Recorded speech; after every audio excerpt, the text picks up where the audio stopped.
Hi, this is Kimberly Reuter, business advisor and supply chain expert, and welcome back to my podcast, The Morning Mood. I've been talking not The Morning Mood, we rebranded. I almost had it straight. Supply chain wake up. Obviously, I need to wake up. So I am talking to you first thing this morning because I had something on my mind and I'm a little bit out of it. So stick with me for a minute. Let me take a little coffee here. That'll get me through.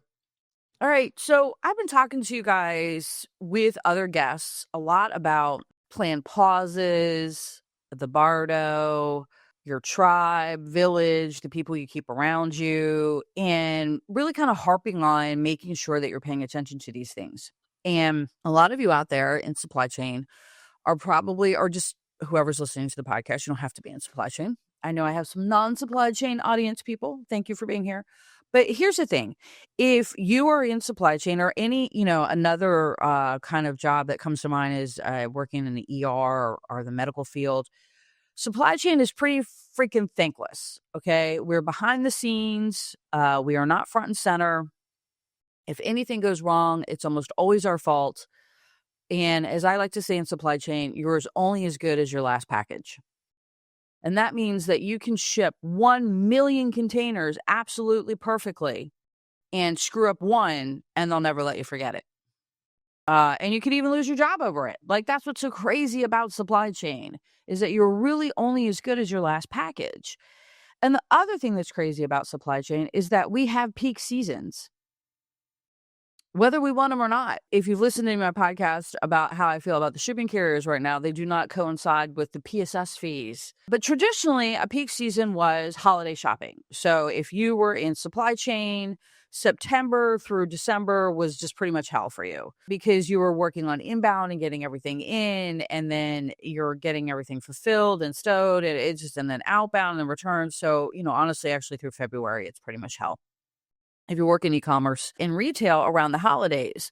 Now, there have been some additional peaks in the spring. They call them a spring peak or a pool peak. And that is, the spring peaks for gardening and pools and stuff like that. But it's much smaller than the holiday peaks that we still get. And so it's a very stressful time. Supply chain as a job and an industry is extremely stressful because almost everything is out of your control. Your job is really to manage the monkeys, keep the ducks in a row, any of those other little euphemisms. That's your job. And you are relying on other people to do their job. And that gets stressful because the people above you and the people beside you, and probably just about anybody you work with who isn't actually in supply chain, doesn't get that. Okay. And so when the shit hits the fan, they come and they yell at you and they go, "Oh my God, our package got lost, or whatever happened." My favorite was this. When I worked at Amazon, SVP of International Retail, Diego, had a friend in Italy whose package, when they got it, was wet. It was a book. It had been left on their front porch for a few days because they were out of town and the book was wet. Of course, they contacted Diego because they're upset about their wet book, and that shit rolled right down to my head. And we spent about 2 days trying to figure out why Diego's friend's book was wet when it arrived in Italy. Turns out there was a big storm. But my point in telling you this story is that I was in charge of Mother Nature in addition to everything else when I worked at Amazon. That's how bad supply chain is. We have to account for weather. Marketing has never had to do that. Okay, maybe if they had an event outside, but they just get a tent. We have to account for weather every day, every hour, all over the place. Not just where I live and work and breathe and see, but what's going on the West Coast, what's going on the East Coast, and heaven forbid if you work in international, girl, you got all kinds of stuff to worry about. It is a high stress, high intellect job. It takes a lot of brain power to run a supply chain, especially if you're running it well, because you got to think about what hasn't happened, what could happen, what do I need to do to make sure that doesn't happen, what do I make sure that this doesn't happen, what do I got to make sure that I don't get any demurrage. So you're constantly thinking ahead. You're constantly thinking of the worst. That shit'll wear you down. And you're constantly preparing for the worst. And you have no control. Because you've got at least 8 to 10 other people who have to perform their job for you to be successful. And by the way, they're probably not even in this country, half of them. So you got to deal with international time zones. You got to deal with delays. You got to do 3 a.m. phone calls. You got to do 10 p.m. phone calls. You got to do both on the same day in the same week. That's why I talk to people in supply chain about taking care of yourself. Because here's the other thing, and Alicia and I just talked about it on our Inner Edge, is if you don't take care of yourself, you're not going to do that great of a job. And that's what it's hard for us to understand that, because as supply chain people, we get in that rut and we start going. And that's what we do. We just start pumping it out every day. And as the stress gets higher, we just push a little harder, a little harder, a little harder, a little harder, a little harder, a little harder. And before you know it, you're importing 900 containers a week with 2 people. And you started at 25. And you're like, what the hell just happened? And why can't I sleep? Well, that's why. That's why I talk to supply chain people about making sure that you take time. You have special needs, supply chain special needs, because of the type of work we do. And there are other industries that have this type of stress. ER nurses come to mind, or anybody who works in the ER is in a similar type of situation. And I know people are like, yeah, they save lives. You don't. You're right. And we do try to use that to keep it in perspective. But the similarity is that we don't know what's coming because we have no control. We don't know when we go into the office in the morning if all our containers are going to be moving or not. They may have gotten bumped off a vessel. They may have gotten locked up. They may have been in an exam. We don't know. We have no control. That's what makes it stressful. We are trying to create organization and saneness in a chaotic environment every day. Every day, it's just chaos. It is controlled chaos. That is what supply chains are. This is why I talk to people about making sure that you take time for yourself, because they will burn you out. Supply chain will burn you out. So what are the things that you need to think about? And what have we been talking about in my other episodes that I want to bring together for you as maybe a plan, because you're getting ready to hit it. You're in the middle of it right now. If you're in supply chain, you're in the middle of it right now. You're getting ready for the outbound side of this is what you're doing right now. And you're sweating bullets probably. You're tired. You may be trying to catch up on a little bit of rest before the outbound shit hits the fan. That's where you are. I understand where you are. You're probably putting up Christmas decorations right now because you know that you won't have time. So what do you need to do to help yourself be successful in your supply chain career? Number one, and I have learned this the hard way over and over and over again, careful with your tribe. Be cognizant of your village.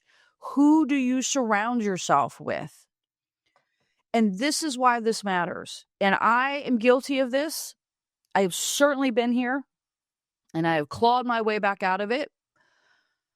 But if you surround yourself with negative people, if you surround yourself with people who hate their jobs, hate what they're doing, hate their boss, hate their manager, hate this, hate that, negative, is that and the other, I'm so, disadvantaged, and we, they ask us to do too much, and blah, blah, blah, blah, blah, blah. If you surround yourself with those people, you will believe that. Your tribe and your village shapes your world. And if you surround yourself with that negativity, and I'm not talking about, hey, this is broken, it's really pissing me off that this is broken, let's go fix it. That's solving a problem and being passionate about it.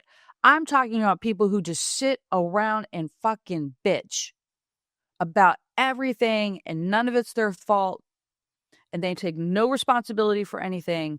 If you surround yourself around with those people in your job, you will be unhappy and you will be unsuccessful. Full stop. That's all I have to say about it. Like, you will be unsuccessful.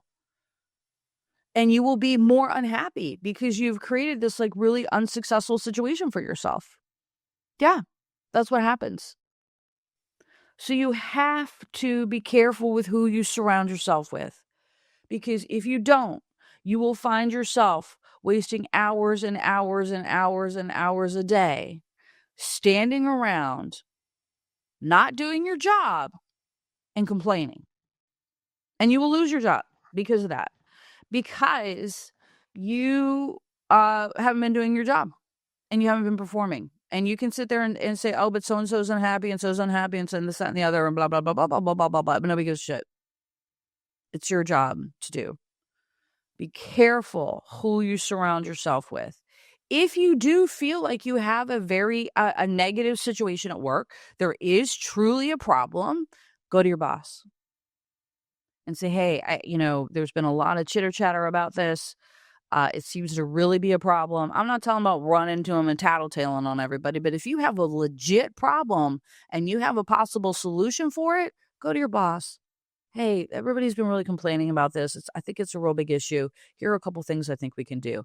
That's the way to handle that if there's a legit issue. If not, you're just hanging around with a bunch of negative nannies and you ain't getting nowhere with that. I'm going to tell you right now, I have been there.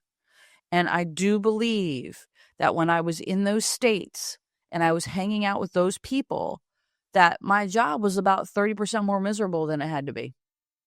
I really do. I really do.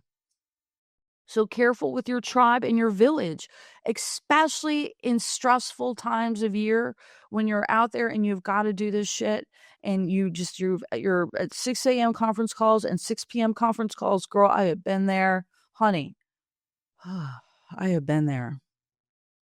And that is why it is so important for you to have people around you who support you, who understand what you're going through this time of year, and can be there for you. It will make it easier. I have not always had that. I will be honest with you, which is why I'm telling you to go get it. Because my life could have been a lot better if I had somebody there to help me. And I didn't surround myself with negative people. Okay. Number 2 is, we talked about this just recently, which is the planned pause, right? I'm just going to take some time for myself. Now, I know when I was working at Amazon, if I had said I'm going to take some time for myself between September and the end of December, they'd been like, we can just go ahead and fucking leave. So I don't know what the situation is out there these days, but you got to take some time for yourself. Now, Tiana talked about this, and she was somehow more successful at this than I was. And maybe it's because she did it and said it, and I didn't. That might be what happened.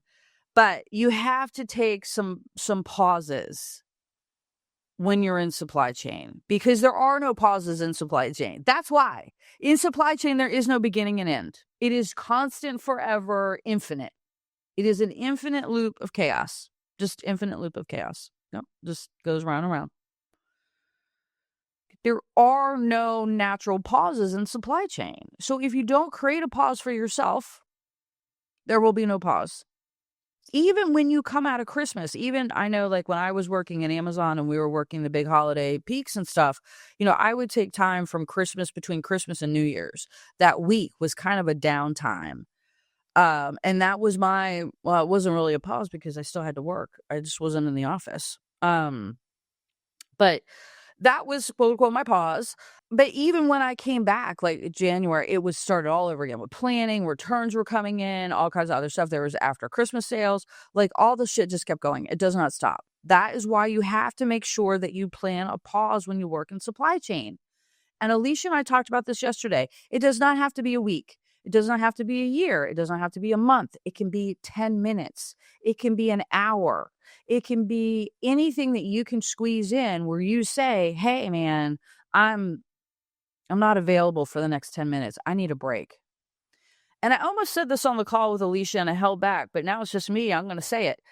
It almost feels like the old smoke break. Y'all remember when we used to smoke? Yeah, I do. I'm not old. Well, way back when people used to smoke cigarettes and you couldn't smoke at your desk because you were vaping. We didn't have vaping then. I don't think you're supposed to vape at your desk, but back when you had cigarettes and everybody smoked, you had smoke breaks. And it was a socially acceptable thing to do. I'm going to go smoke a cigarette.